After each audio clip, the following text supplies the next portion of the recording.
also rely on crowdsourcing for to solve problems. Like just as Ryan was saying, instead of the company answering the questions, now we've got all the users answering the questions. And the company only comes in once in a while, maybe when there's a big issue. Like Apple's that way. Apple pretty much ignores their whole forum until something huge comes up, and then someone will post something. But you get that whole group answering questions, and it's almost like Wikipedia in a way. It resolves itself, right? Yeah. It becomes something true in the end. The answer's there, but it might have taken 8 or 9 different people to get to that answer. So that's a real interesting component of social media, is it can just get right out away from you. What about staff? How do you, when you're talking to customers or clients, are you telling them let your staff with Facebook and Twitter and during office time? I mean, that's probably not necessarily, it's not part of your role, but it must come up, because you're talking to a client about saying, hey, we're going to use Facebook and Twitter, but really during the day we're not going to, because our staff shouldn't be on it anyway. But it's 7/24, like it just never stops. Yeah. So how do you educate the CEO of a company who says my staff aren't using social media, we block it on their computers during the day? Well, yeah, but you want us to create a Facebook campaign for everybody else who's on there? Like, how do you sort of manage that expectation as to what that may be? It comes down to brand culture, and as you were saying, if it's a closed environment where you're not like Best Buy, then you don't implement a social media campaign. But everybody wants to be on social media anyway. But if you're relying on your internal people to be communicating or conversation. No, but just on Facebook on a regular, just people are on it all the time. Right? So whether they're talking about yourself or themselves, your company or their company, how do you? Well, they say it was a stat that was put up in the last year on something that said it's productivity in the workplace has gone down, arguably 10 to 16% or something like that because of Facebook. Yeah, but that's part of my point. It's a time sucker. I think it's interesting though, if you look at culture as it relates to brand, and it comes back to the brand strategies and whatnot, I think it really becomes the root of all the conversations. But if you look at culture in business and the companies, when you go and read the articles of the best run companies or the companies you want to work for and so on and so forth, they've got flex schedules. They're not, more and more you're getting away from that. Start work at 9, I end at 5. There's that sort of evolution. So I think when it comes to social media, that plays into those conversations. Again, it's a cultural discussion, but it's, maybe you're on Facebook at work, but you know what? You work till 6 o'clock. Your day becomes a little bit longer because you're doing some of these other things. Yeah, I think it's a culture conversation with culture as it relates to your brand. And I think it comes down to those. What are the pillars of your brand? What are the key messaging that you not only want to get out to your clients on the outside, but your clients on the inside. Like the CEO as a company, you've got a client. It's the people, however many there are in your company, that work for you. And what are you getting out to them as it relates to these key messages? I think we all take it so for granted now too. I wouldn't want to work somewhere where I wasn't allowed to use social media. I don't abuse it at work. I have to say that because they're here. I was saying, yeah, you keep talking. But I mean, people, it would be like saying you can't have a personal phone call at work. I mean, it would almost be. Well, there was a time. And there was a time, I right? remember when it was like, if you got a personal phone call, it's like you take it on your break. You allow that now? No. But it just feels like it's. I almost think it's one of my rights now to have access to this. It would seem weird not to.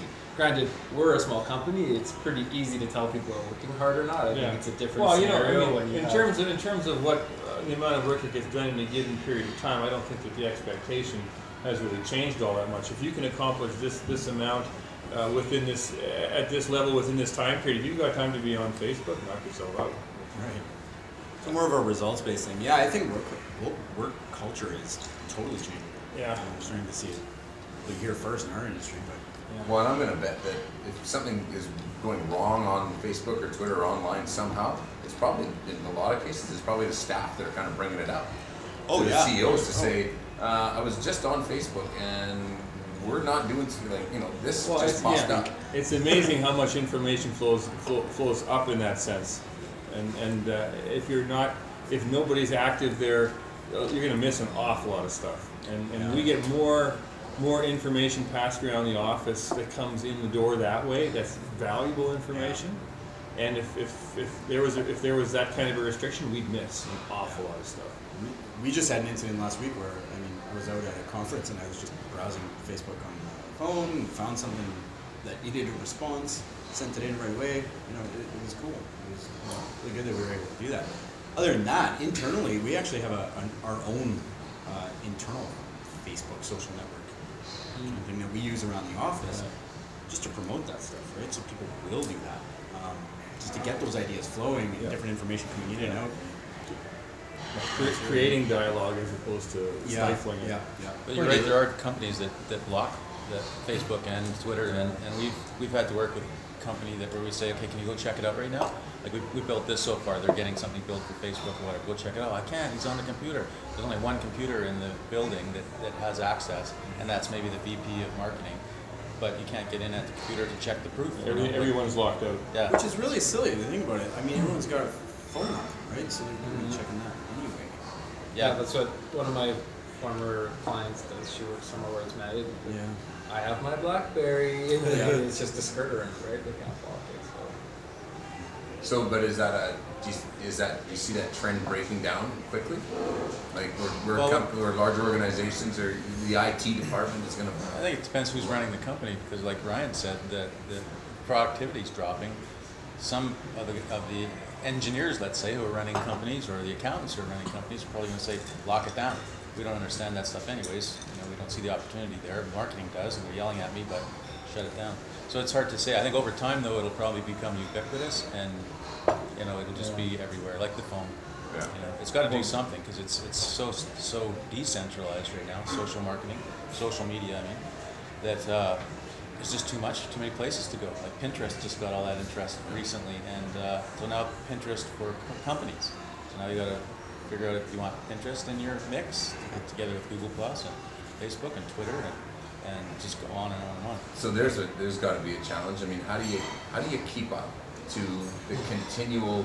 Because there's just all, you know, you figure, okay, Twitter was it, now Pinterest comes out. Like, how do you keep up? Because and where do you decide where you, I mean, it'll come back to, well, it depends on what you want to do, but what's the difference between Facebook and Google Plus and advertising on those things, or marketing to those things? I mean, do you sort of separate them out, or do they go into the social media online bin?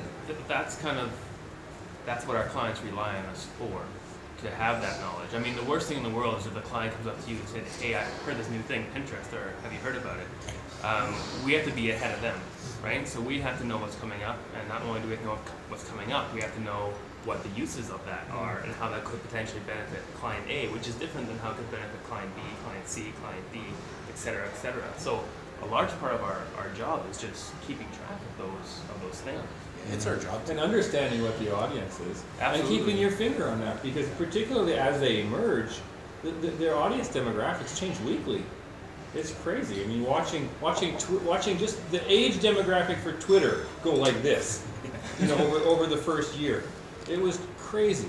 I think that is the biggest challenge, though, is we're expected to be experts, but it's changing like this. The flip side of that is we have all these tools to become experts. So, like, I know for sure we're connected at least in one or two ways on social media, and so you see a lot of sharing sort of amongst your industry peer group as well, which is a huge part of learning and just constantly evolving. But I think we're always also cautious of everything as it being a fad. Like, would we have the same conversation in 2 years sitting around this table? It will be incredibly different. Facebook may or may not be part of the conversation. Pinterest may or may not be, with all the copyright issues. Hard to say, but so we're always like really on board with new and exciting things, but also very aware that With a cautious eye. we don't want to invest a ton in this just in case, and it all comes back to what everybody said. Why would we be doing this? Like, really, what's the reason? What's the purpose? What's the benefit? Well, and I had a conversation with somebody yesterday who had a conversation with the CEO of one of the largest agencies in the U.S. I can't remember the exact name of it. You guys would know who the sort of top three are. And he said, he asked her, like, where's this whole media thing going? And she said, you know, honestly, we kind of know what's out there, but her response is, we're just trying to keep up. So, you know, it's lends itself more to a reason as to why companies should be, because if they're trying to run their own business, they can't be trying to keep up to everything else that's going on at the same time. Because you just can't do everything. In our And last, things happen so fast for us that we tend to be in response mode because it comes at you faster. You'd like to be ahead of the curve all the time, but things come at you so fast. You have to, first there's that awareness it exists, then you got to look into it and see what does it do, what's the potential, and all of this has to happen before one of your clients phones you and goes, how come we're not doing this? Yeah. You know, who are the first people to tell you about these new media opportunities are the really socially connected people in your company. So like Bingo. a lot of our designers are really connected. They're always communicating back and forth, and they're firing emails around saying. The first time I heard about Pinterest was from Kara, one of our designers, about 6 months ago, and I thought it was really cute. Like it looked neat, all these pictures, because she sent me one that was from it was a female collecting clothing and stuff, and so it looked cute, I would say. But and then all of a sudden, huge spike in traffic, and now everyone's asking about Pinterest, and it happened within about 2 weeks. Like it just went, whoosh. And so you've got to be kind of expert. But in our last planning session, we decided that we haven't quite implemented it yet, but that we would have ambassadors attached to various social media types of tools. So that ambassador then is responsible to condense information and share it with the rest of the group. So if something new comes along, it'll be like a quick couple paragraphs. This is what it does. So the whole company can go, okay, I know at least does that. I know that much, and they can maybe make their way through that in a conversation with a client, and then Barrett can show up and tell them all about it. The details. And he's a specialist. Yes. It's important. It's important to be digitally literate, right? Like we have to rely on a lot of people just to make sure that someone coming to Devin come up going, did you guys know this changed? And someone else coming up going, hey, by the way, did you know this changed over here and this is new and that's over there? Like, Yeah, well, wow, right now it's almost crowdsourcing inside. Right? It's Facebook changing to timeline format for businesses, which is a forced turnover on March 30th. So making sure everything's going to work and look good. And then Facebook's also changing their ad structure so that now it's user content generating into your ad, which changes our function tremendously when we're looking at writing a semi-static version of copy. And we're yet to use a Facebook ad that's going to do this, but we're going to have stuff coming up in the next couple weeks that will. So it's kind of exactly like you said, it's responsive. Like, well, we're going to try it and learn and figure out, we'll solve it, but it's kind of sometimes fly by the seat of your pants. Okay, so here's the $1 million question. 2 years from now, two things. Where are the traditional media? Because everything is feeding, every conversation we're having is feeding back to engagement and social. So where does the newspaper industry go? Where does print go? How do you engage with somebody in a radio commercial? And other than saying, visit our Twitter page or find me on the Twitter. It won't die in 2 years, maybe 10 years. Total reach will go down for each particular traditional media type, yes, but there will be a way of using daily newspapers will actually increase their readership through the tablets. So there's always another way of using a traditional media with a new component. Yeah, With TV viewing, there's now the whole thing with the second screen. So people will still, it's again engaging, viewing specific programs, engaging them. In the meantime, they have their computer and they actually chatter with other viewers of the same program, and like Survivor is doing right now. So this will just become more and more, and it's a way of It'll become the norm. Yeah. Well, and the other thing that we know more and more and more. is that the pie is just going to be sliced into a whole bunch more pieces, and they're all going to be smaller. And those pieces will vary with time. Yeah, gone is the 70% traditional, and that's broken up into TV, radio, and newspaper. And I think it's just a more relevant mix into Well, far more pieces. And really, for us, it just allows us to do a better job.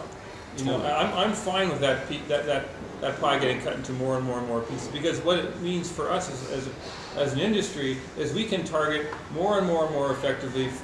To our audiences, we can tailor our messaging. We can be responsive in ways that we could never be before. So I welcome it, and I don't see the traditional stuff isn't going to be gone. I mean it'll diminish over time. But like every time there's a revolution, there's fire and explosions and everything, and then things start to settle down. It finds a balance point, and the media we've been using and relying on exclusively for all of these years are going to be a smaller piece, but they're going to find the right balance point in relation to the new opportunities that we have. And a few years from now, there'll be new ones again.